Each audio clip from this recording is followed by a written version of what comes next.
ဖေဆိုတာဘွားမှာဟန်ဆောင်ကောင်းဆုံးလူသားတွေပါပြိုလဲနေပါလိမ့်တဲ့မာကြီးအောင်ဆောင်ကြတယ်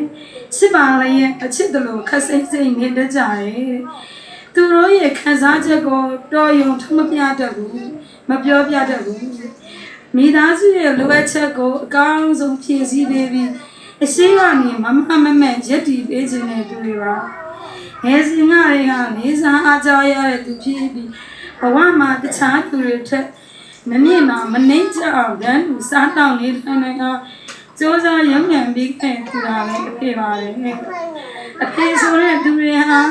တိတ်တိတ်လေးအဖေဆက်ဆုံးနဲ့အရေးကြီးဆုံးပူသားပြပါ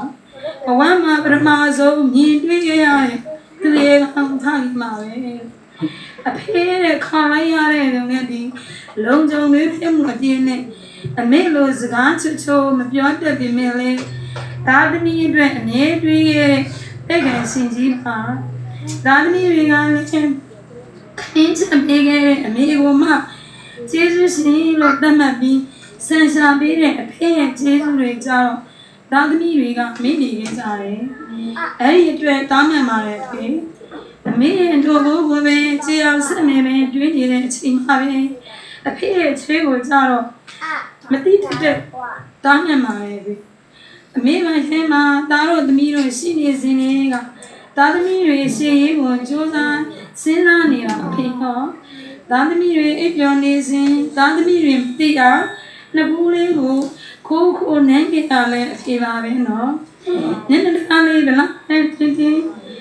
တင်းပြောသားသမီးများနေမကောင်းရင်ရှေးမကိုင်းမိလက်မကိုင်းမိဖြစ်နေတာအဖေပါပဲသူရဲ့ရှင်နေကတော့ကကိုဆောင်လို့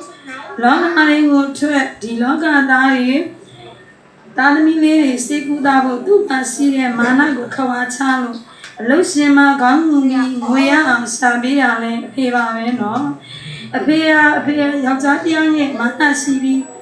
သူ့မာနကိုခွာချပြီးသားသမီးတွေအတွက်ချစ်လွန်းလို့အဖေကလည်းအမေကိုလည်းကျေးဇူးကြီးမှလာပါတယ်အဖေလို့ခေါ်တဲ့အိမ်ဦးနဲ့ကြီးဟာလည်း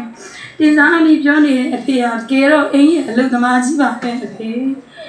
အဝေးမှာအလုံးလုံးနေတဲ့သားသမီးတွေအိမ်ကိုတတိယလို့ထူဆန်ရင်လည်းအဖေနဲ့ဖုံးပြောရင်အမေရဲ့သားသမီးပင်မလိုက်တာလို့ပြောရင်ပြင်းနာကလူချမ်းကြီးဖြစ်နေတဲ့အဖေကနားကပ်ပြီးတိုးလေးပြောတယ်နေသမီးနေသားအစင်ပြေပြန်လာလားသမီးတယောက်စားတော့ငါစားကြည့်နိုင်ပါလေလို့ခရမ်းစံလုံးသားနဲ့ခံစားလို့ရတယ်အဖေကနေတာပြောရတယ်အဖေအမေတို့အကြောင်းဆက်ဖို့ချစ်နေချင်တာအဖေချွေးဖို့ကိုမတိခဲ့တဲ့ဒါသမီးအားလုံးကိုစားတောင်းမှာပဲစနေကြောင်တဲ့အဖေများနေမှာစားရင်နောက်နှစ်ပေါင်းများစွာအသက်ရှင်ကျန်းမာပြီးမိသားစုများနဲ့အဖေတို့ကကျောင်းရှိပါနေရပါသေးဘုရားသခင်ပေးသောကောင်းချီးများပြည့်လျက်ပါစေပဲအဖေများအားလုံးပေါ်ဘုရားသခင်ကောင်းချီးပေးပါစေကျွန်မဒီညလေးနဲ့ပေါ့နော်ဒီနေ့ကြားရောက်တဲ့အဖေများနေအတွက်ကိုကျေးဇူးတင်စကားပြောချင်ပါတယ်လို့ပြီးတော့လည်းပေါ့နော်ချမ်းပိုက်ကလေးတစ်ပိုက်ဖတ်ချင်ပါတယ်လို့တရားဟော